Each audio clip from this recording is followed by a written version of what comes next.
Fernando Paulsen y nuestros panelistas e invitados son una combinación clave por la 92.9 FM. La clave me escucha.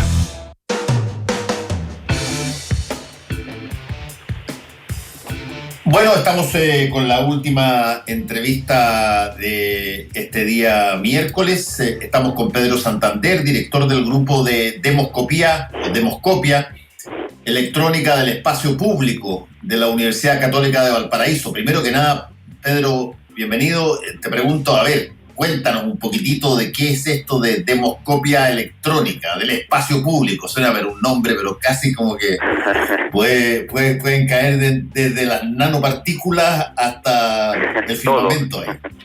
Todo. Hola, bueno, buenos días, Fernando, un gusto estar contigo, gracias por la invitación. Y claro, no mencionaste la abreviación de esta gran sigla, que la abreviación es DEEP. Entonces, nosotros tenemos ahí un DEEP, nombre que, sí. Claro, que trata de dar cuenta de una cosa que es fundamental para nosotros, que es lo que se llama demoscopía, que es el estudio de la opinión pública, ¿no? Es un estudio de larga data, pero nosotros ese estudio de la opinión pública, a diferencia de lo que se solía hacer en el siglo XX, que era presencial fundamentalmente, telefónico a veces, nosotros estamos tratando de hacer ese estudio a través de las redes sociales. Entonces por eso hablamos de la demoscopía del espacio público en el ámbito digital. Y bueno, DEEP lo abriremos como DEEP porque suena, es pegajoso para que la gente se acuerde, para que tú te acuerdes que somos DEEP. Y en eso estamos desde el 2017, desde las presidenciales del 2017. Y ahora también volvimos sobre eso con todo este proceso electoral plebiscitario que a partir del estallido social del 18 de octubre se abre en Chile. Y cuéntanos un poquitito, ¿qué es lo que busca esta demoscopia electrónica del espacio público, DEEP? Mira, nosotros tratamos de ver ¿con qué elementos trabaja? Claro, en el año 2017 nosotros nos metimos fuerte en observar cómo los usuarios y las usuarias chilenas en Twitter fundamentalmente opinaban, se pronunciaban acerca de los candidatos presidenciales. Te recordarás que fue un año con muchos candidatos presidenciales, estuvo la primaria del Frente Amplio y de la derecha, después hubo la primera vuelta donde, si mal no recuerdo, fueron 7 candidatos, y en la segunda vuelta fueron Piñera y Guille. Esa vez nosotros lo que tratamos de hacer a través de la observación de los usuarios chilenos, nosotros esa vez seguimos 372.000 cuentas de usuarios chilenos y chilenas que en algún momento se habían pronunciado en torno a alguno de los candidatos.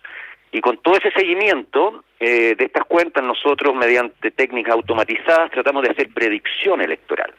Esa vez fue el 2017 y nosotros tratamos de predecir los resultados en base al estudio de las cuentas de los usuarios de Twitter. Eso fue el 2017. Y ahora el 2020, la verdad que, como todo Chile, nosotros nos vimos igualmente sorprendidos por el estallido de octubre del 2019. Nosotros estábamos haciendo una investigación en otra dirección, pero cuando ocurrió este estallido nos reunimos como grupo y dijimos, ¿qué hacemos? No podemos seguir investigando algo mientras Chile está dándose vuelta y se está todo modificando. Así que decidimos colectivamente como grupo empezar a investigar en las redes sociales en torno al estallido social a partir del mismo día 18 de octubre. Primero Twitter, pero después también logramos incorporar el estudio de cuentas de Instagram y de Facebook, pero eso fue a partir de ese momento, y ahí ya no fue un estudio predictivo, sino ahí quisimos ver cómo estaban operando los usuarios, las cuentas de usuarios importantes en torno al estallido social primero y después al proceso plebiscitario. Entonces, ahí nosotros empezamos a estudiar, cuando después del acuerdo del 15 de noviembre esto se encausa institucionalmente hacia una reforma constitucional, una nueva constitución. Ahí empezamos a estudiar definitivamente el tema nueva constitución para Chile. Y en eso estábamos. Hemos descubierto un montón de cosas, algunas han salido publicadas, ha sido muy interesante este estudio, que además es interdisciplinar, o sea, es un estudio donde yo estoy acompañado por 3 ingenieros informáticos, por gente de lingüística, gente de comunicación. Ha sido un estudio bien interesante que nos demuestra además un poco cómo se comportan, ¿no es cierto?, los usuarios y las usuarias chilenas en las redes sociales. Y desde ese punto de vista, por ejemplo, ¿qué hallazgos han tenido ustedes interesantes de comunicar en torno a lo que fueron las posiciones y las comunicaciones en torno a las redes sociales? Bueno, mira, para el año 2017, para las presidenciales, nosotros hicimos investigación en varias áreas. Una de las cosas que logramos detectar esa vez fue 2.472 cuentas automatizadas, bots, Sí. que operaron en Chile el año. Estoy hablando de la presidencial del 2017, ¿no? De la campaña del 2017. ¿Dos Eso mil y fue tantas interesante. dijiste? ¿Perdón? ¿2000 y tantas dijiste? ¿O fueron? 2.472. Sí, ya. Lo que no significa que hubieran más, pero Sí. nosotros detectamos manualmente. Esto fue un trabajo que fundamentalmente lideró uno de nuestros compañeros y colegas, Héctor Allende Cid, de Ingeniería Informática. Detectamos manualmente esas cuentas el 2017. Después, una cosa interesante que detectamos ahora ya para el proceso constitucional del que estamos hablando ahora, es una actividad muy fuerte de la derecha y sobre todo de la extrema derecha chilena en las redes sociales. Una actividad muy inusual que no se dio el 2017 en la campaña presidencial, como se dio y en la magnitud y en la intensidad que se dio ahora durante el 2019-2020 para el proceso plebiscitario, para el apruebo y el rechazo.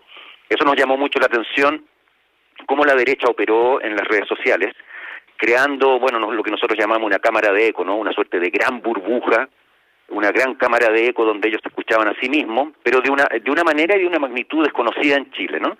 Hasta ahora. Y eso fue también muy interesante, ver cómo lo hacían, y tal vez una de las cosas más interesantes, que ya es como, digamos, una suerte de interpretación, es que la derecha, al hacer eso, cayó en su propia trampa, ¿no? Porque ellos se amplificaron, se magnificaron, se aumentaron a través de diversas metodologías o métodos, su propia presencia en el mundo virtual de las redes sociales, y al hacer eso crearon al interior del mundo virtual una suerte de mundo paralelo, ¿ya? Que los autoengañó, ¿no? Los autoengañó y los hizo creer que estaban en el mundo real, en el mundo offline, digamos, mejor de lo que realmente estaban. Y eso también fue interesante, y ahí Sí, nosotros tuvimos... Dime. Sí, sigue nomás. No, y ahí nosotros tratamos de detectar cómo ellos habían creado eso, ¿no? Porque si bien crear burbujas, crear cámaras de eco en el mundo de las redes sociales es algo que se conoce, la manera en que esta vez la derecha lo hizo, a nosotros nos sorprendió porque fue muy intensa, ¿no es cierto? Fue muy intensa. Y tratamos de ver cómo lo habían hecho, y bueno, efectivamente ellos tuvieron influencers, ¿no? Fuertes, nodos les llamamos, que son gente conocida, Melnik, Sergio Melnik, José Antonio Kass, la Teresa Marinovich, ¿quién más por ahí se me va? De la Carrera, Gonzalo de la Carrera, que operaron como nodos muy activos, muy seguidos y muy amplificados por miles de usuarios de la derecha, del rechazo, entre medios, sin ninguna duda también muchos bots, que hacían jerárquicamente, y actuaron, nosotros decimos, como tropa, amplificando un poco los mensajes y las órdenes digitales, podríamos decir, que esos 4 o 5 influencers que te menciono les daban al resto de la comunidad en redes sociales. Y eso pasó en todas las redes sociales, ¿eh? Sí, es interesante el punto que tú haces, porque yo a propósito, estamos conversando con Pedro Santander, director del grupo de demoscopía electrónica del espacio público de la Universidad Católica de Valparaíso. Porque el otro día, conversando con una persona amiga mía, estaba tremendamente estupefacta de la dimensión de la victoria del apruebo. Y me decía, algo tiene que haber pasado un poco ahora, quizás inspirado por toda la situación de Trump, ¿no? Quizás habría que revisar algunas cosas porque, yo veía un crecimiento gigantesco de las personas que estaban por el rechazo. Y claro, yo lo puedo entender, yo se lo expliqué en términos, si tú quieres, comunicacionales, técnicos, digamos, cuando funciona esta lógica que a veces tiene una expresión en inglés que se llama group thinking, o pensamiento grupal, digamos. O pensamiento en grupo, donde tú te metes en una determinada dinámica. Es muy común, por ejemplo, en empresas, en medios de comunicación. Es una cosa que cuando ocurre hay grandes problemas, porque todas las visiones se homogenizan, todas de alguna manera son la misma, claro. Y por lo tanto a ti dejas de ver las goteras, dejas de ver los errores, claro, se genera la cámara de eco, claro, que te mencionaba, se genera lo que se denomina una ilusión de unanimidad, porque como estás expuesto solamente a personas que piensan lo mismo, bueno, tú dices, oye, todo el mundo está conmigo, o sea, piensan lo mismo. Exacto. Y de repente te encuentras con un masazo como un 79% versus el 21%, y tú dices, a ver, pero ¿qué pudo haber pasado acá? Entonces muchos tienen la explicación natural, que es la conspirativa, digamos. Aquí tiene que haber habido un robo, tiene que haber habido un fraude, digamos. Es lo que está pasando en Estados Unidos, ¿no? Mira, en el ámbito de las redes sociales eso se conoce como el fenómeno del espejismo de la mayoría. Y que se puede funcionar en las redes sociales cuando nodos activos como estos que te decía yo, Melnik, Marinovich, de la Carrera y otros, mantienen relaciones con los usuarios inactivos muy estrechas, y los usuarios inactivos hacen lo que las órdenes, podríamos decir, digitales que ellos siguen. Entonces, estos miembros de las redes que tienen muchas conexiones, ¿no es cierto?, con otros miembros, empiezan a estar sobre representados. Y además, esa sobrerepresentación amplificada muchas veces por actividades automatizadas o semiautomatizadas, distorsiona la realidad. Y entonces se genera una distorsión de la realidad, de la realidad virtual, pero que es parte de nuestra realidad, que hace que gente como tu amiga, ¿no es cierto?, después no pueda entender qué es lo que pasó.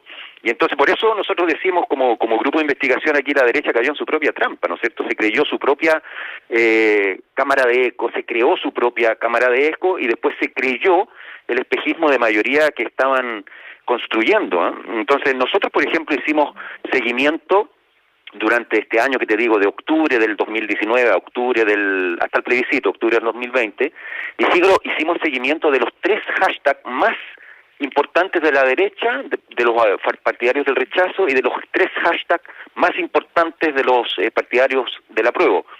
Y entonces la diferencia es abismante, o sea, los 3 hashtags más tuiteados, más mencionados, más importantes del rechazo fueron hashtag rechazo crece y hashtag yo voto rechazo. Bueno, y esos 3 en conjunto lograron más de 2 millones de tweets y retweets en un año.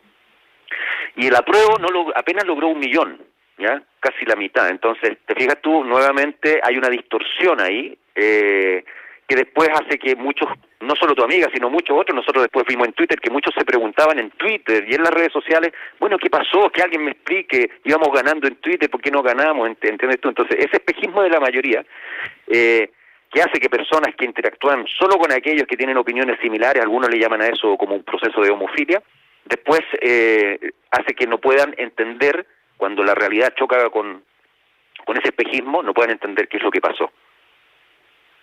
Sí, y bueno, esa es la madre, por lo menos en términos de técnicas comunicacionales, la madre de las teorías conspirativas, ¿cachai? Cuando tú tienes la total certeza, porque solamente te expones a aquello que tú crees o a la opción que tú favoreces, y ves que todos los demás que hablan exactamente de lo mismo porque tú solamente te expones a ello, tienes que después buscar una explicación y claro. Entonces es bien fácil decir, mira, aquí hubo fraude, o aquí llegaron, no sé, pues, alienígenas o una situación muy extraña, porque antes de que estuviera la votación, oye, todo Chile estaba votando por el rechazo.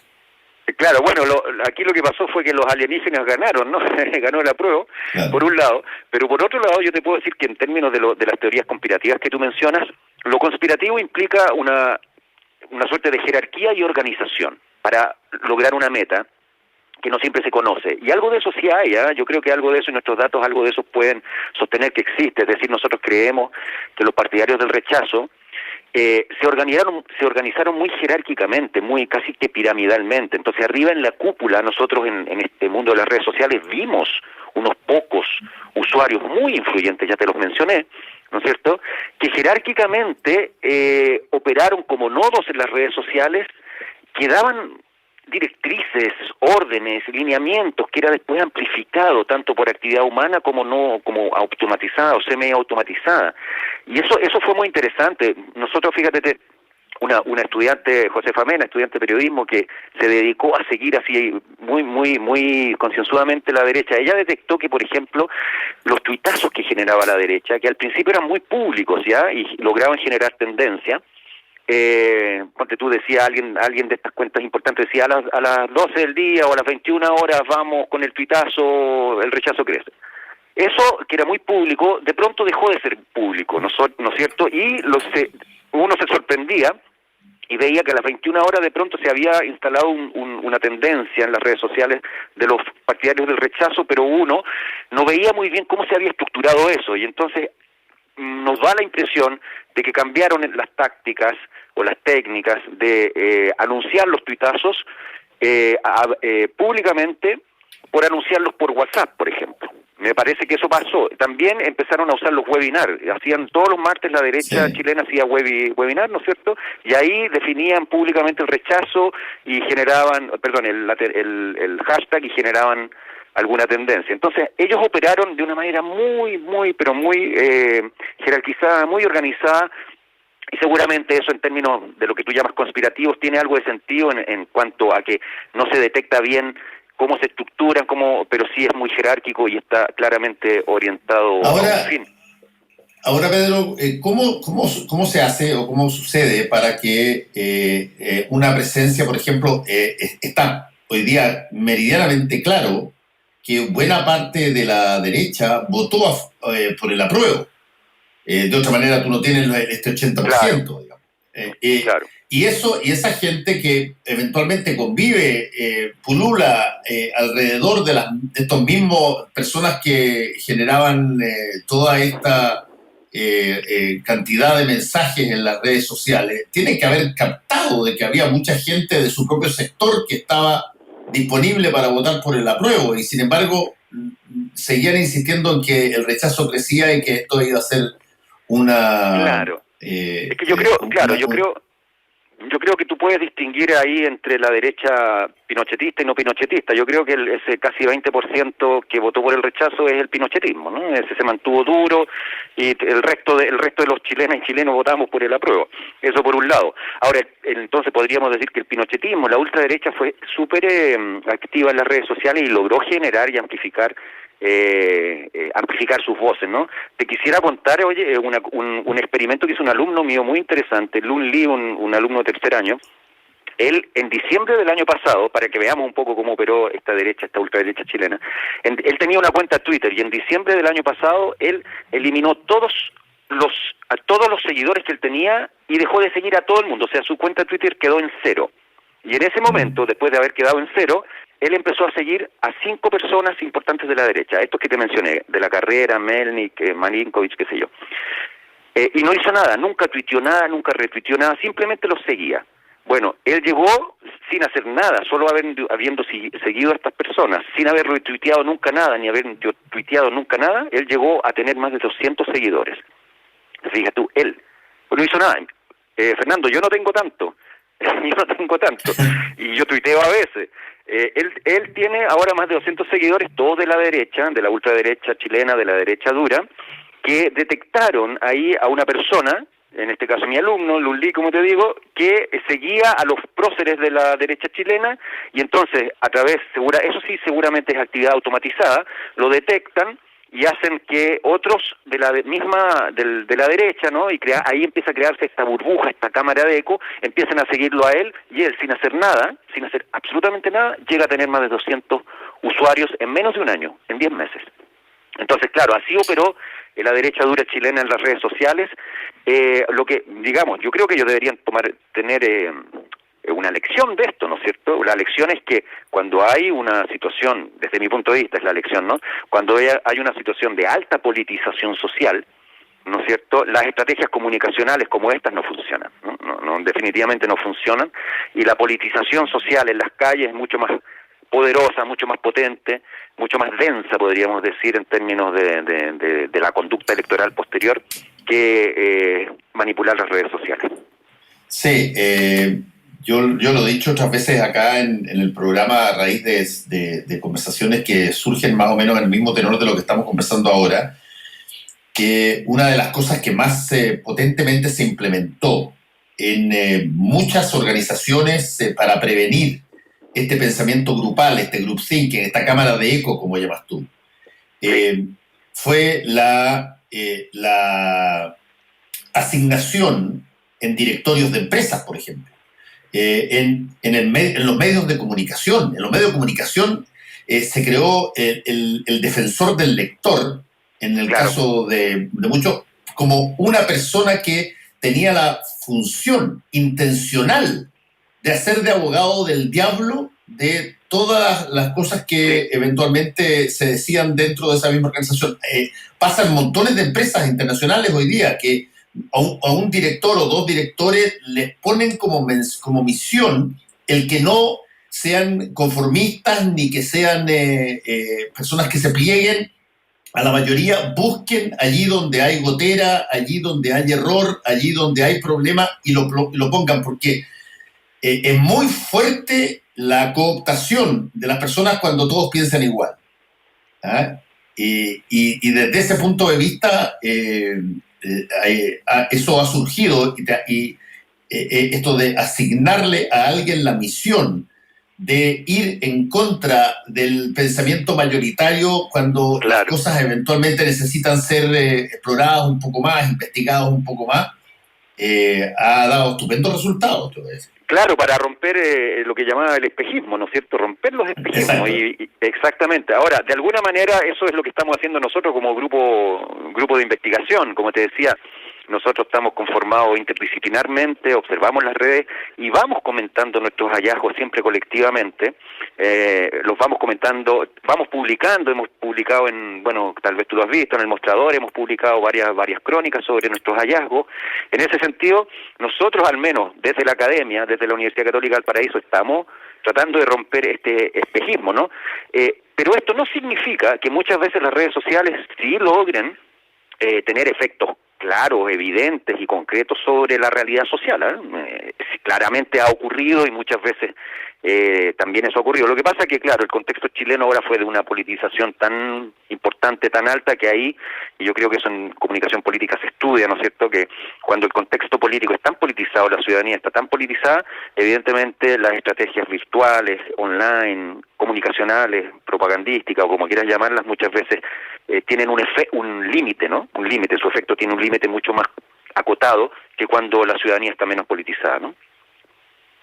Sí, ahora, desde el punto de vista de mucha gente que probablemente nos está escuchando y que quisiera conocer el estudio que hizo la Universidad Católica de Valparaíso a través de este grupo de demoscopía electrónica del espacio público, ¿dónde lo puede adquirir o cómo puede acceder a eso? Bueno, mira, nosotros hemos ido publicando regularmente en El Mostrador estos estudios. Son casi que informes, ¿no es cierto?, donde nosotros mostramos eso, pero también tenemos una página, deeppucb.cl. ¿Ya? Y también ahí están nuestros estudios. Nosotros tenemos varias publicaciones, hicimos publicaciones el año 2017 donde te comentaba que eso lo lideró el colega Héctor Allende. Detectamos más de 2.700 cuentas bots que habían operado en las elecciones presidenciales del 2017. También tenemos otro artículo muy interesante sobre las tesis. Nosotros hicimos un seguimiento, eso fue Twitter, hicimos un seguimiento de las tesis en Twitter y vimos cómo llegó y cómo se amplificó la performance y el hashtag de las tesis hasta Turquía, por ejemplo. No solo hasta Turquía, encontramos un montón de países cuyo nombre ni conocía yo. El hashtag las tesis empezó a aparecer. Todos esos estudios nuestros están publicados ahí, en la web nuestra y también algunos de ellos en El Mostrador. Mira, interesante todo esto. Bueno, hoy día donde las redes sociales están permanentemente encima y Es bien importante, creo yo, bien importante el empezar a entender muchas de estas cosas, porque claro, porque a ti te dicen de que son personas las que están en las redes sociales, y claro, y tú crees, bueno, las personas expresan básicamente su opinión, pero claro, cuando tú ves que para un lado o para otro lado hay estrategias, hay intención, claro, uno no tiene los elementos como para poder ver lo que está pasando, digamos. Claro, ahora mira, la mitad de la humanidad usa redes sociales.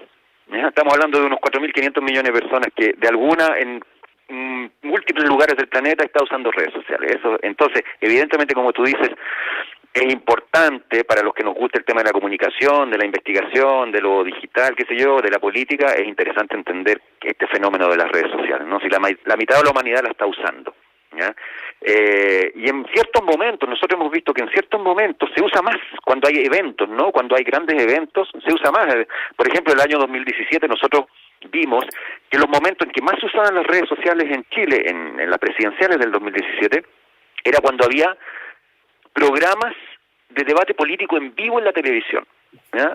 Cuando habían programas, en algunos de los cuales estabas tú, de hecho, cuando salían esos programas con candidatos, hablando en un año electoral, ¿no es cierto? Ahí la actividad en las redes sociales se disparaba tremendamente. Entonces es interesante entender eso. Es interesante también entender el desafío de la actividad automatizada, robotizada en las redes sociales, ¿no es cierto? Porque es un desafío interesante. A veces efectivamente los bots generan efecto, a veces no lo generan. En Chile no lo lograron generar. Es interesante ver cómo las personas evalúan, por ejemplo, las políticas públicas a través de las redes sociales, cada vez con mayor énfasis.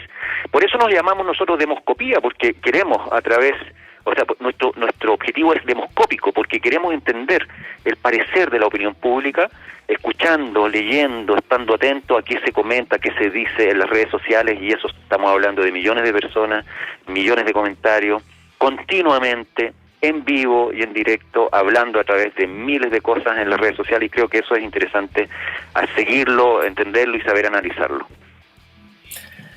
Bueno, queremos agradecer a Pedro Santander por esta situación. Es interesantísima, ¿qué quieres que te diga? Todo el fenómeno que discurre, estamos recién empezando a conocerlo en términos de mayor profundidad en torno a las redes sociales, a las nuevas tecnologías. Estamos llenos de cosas que parecen pero que no son. Así es. Y creo que es muy interesante que se aumente este tipo de estudios. Muchas gracias, Pedro, por haber estado con nosotros aquí en Combinación Clave. No, muchas gracias a ti, Fernando. Muchas gracias. Chao, chao. Hasta luego. Y a todos ustedes tengan un buen día. Chao, chao. Fueron 3 horas de información, realidad y debate junto a Fernando Paulsen y nuestros panelistas e invitados. Volvemos mañana con los temas que nos importan para seguir debatiendo y conversando. Combinación Clave. La clave me escucha.